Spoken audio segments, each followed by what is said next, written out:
नमस्कार,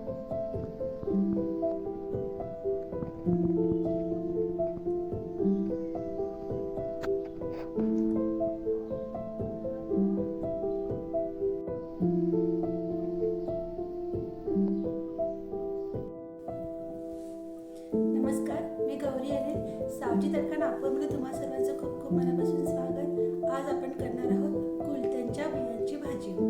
तर चला सुरुवात करूया. तर इथे आपण गॅस लावून घेऊया. गॅस लावलेला आहे मी.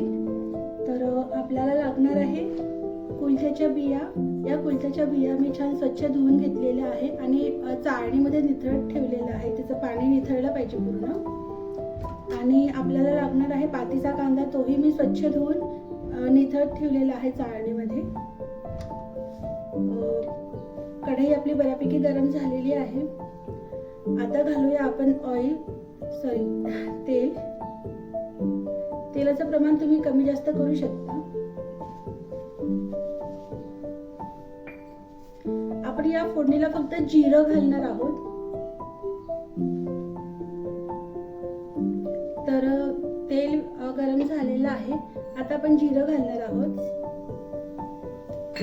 जिरं ही छान तडतडलेलं आहे. आता आपण घालणार आहोत पातीचा कांदा.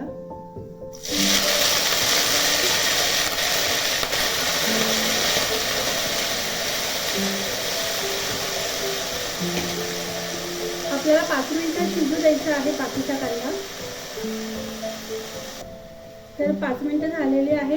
पातीच्या कांद्यातलं जे थोडंफार पाणी पडलेलं होतं ते पूर्ण आटलेलं आहे. तर आपण काय करूया, पातीचा कांदा जो आहे तो गॅस आपण लहान करूया. हे जे तेल आहे एकीकडे करूया. हे कांदा त्या तेलामध्ये आपल्याला घालायचं आहे तिखट, म्हणजेच लाल तिखट पावडर. चवीनुसार घालायचं. हळद आणि चवीनुसार मीठ. आता याला 2 मिनिटं होऊ देऊया. बस. आता कांद्यात मिक्स करायचं. खूप छान लागते ही भाजी आणि साधी सरळ रेसिपी आहे. कोणी करू शकतो. तिखट मिठामध्ये छान कांदा आपला मिक्स झालेला आहे. आता काय घालायचं, आता या बिया घालायच्या.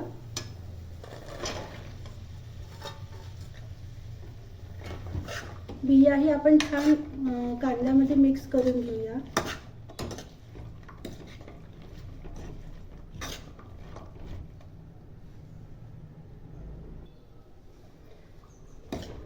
मसाल्यामध्ये आपण बिया छान मिक्स करून घेतलेल्या आहेत.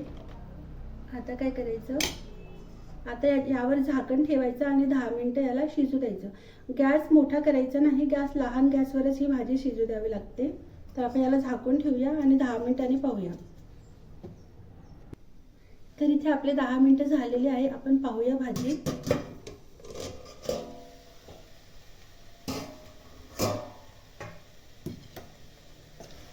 सुगंध छान येतो आहे. तुम्हाला दिसत असेल की या कुलथ्याच्या दाण्यांमध्ये काही पोपटचे दाणे पण मिक्स आहेत, कारण भाजीवाल्याकडनंच ते थोडे मिक्स झालेले होते. तर त्यात काही फरक पडत नाही. तर तुम्ही हीच रेसिपी सेम पोपटच्या बियांची पण तुम्ही ती भाजी करू शकता. तर यात पाणी घालायला घाई करायची नाही. पाणी घालायचं नाही.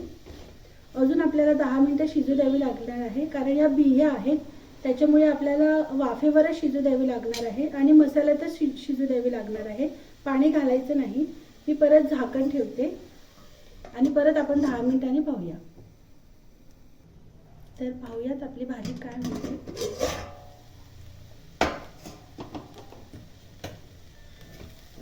भाजी आपली शिजत आलेली आहे. थोडं पाणी घालायचं. पाहूया. भाजी शिजलेली आहे. त्याच स्टेपला काय करायचं, वाटीभर पाणी घालायचं.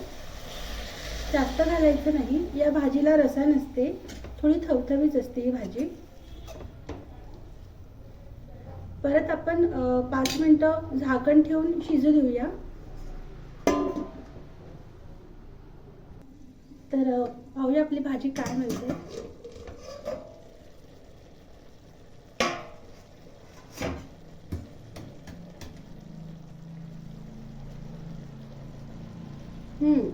भाजी इथे शिजलेली आहे. तर या स्टेपला काय करायचं, गॅस बंद करायचा आणि सर्व करायची भाजी. तर इथे भाजी मी सर्व करते.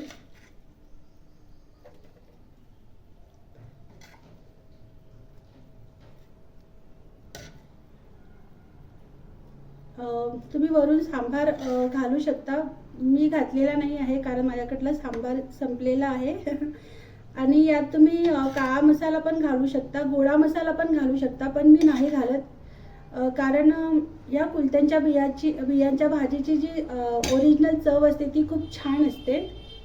त्यामुळे गरज नाही आहे काळा मसाला किंवा ठेवणीतला मसाला घालायची. पण तुम्हाला वाटत असेल तर तुम्ही मसाला घालू शकता. तर इथे कुलत्याच्या बियांची भाजी तयार आहे.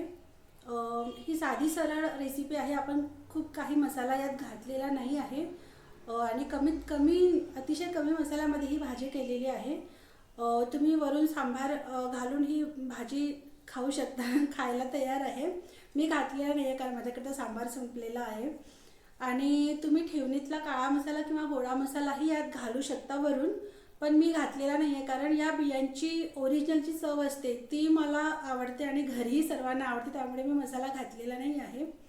अशी भाजी खूप छान लागते.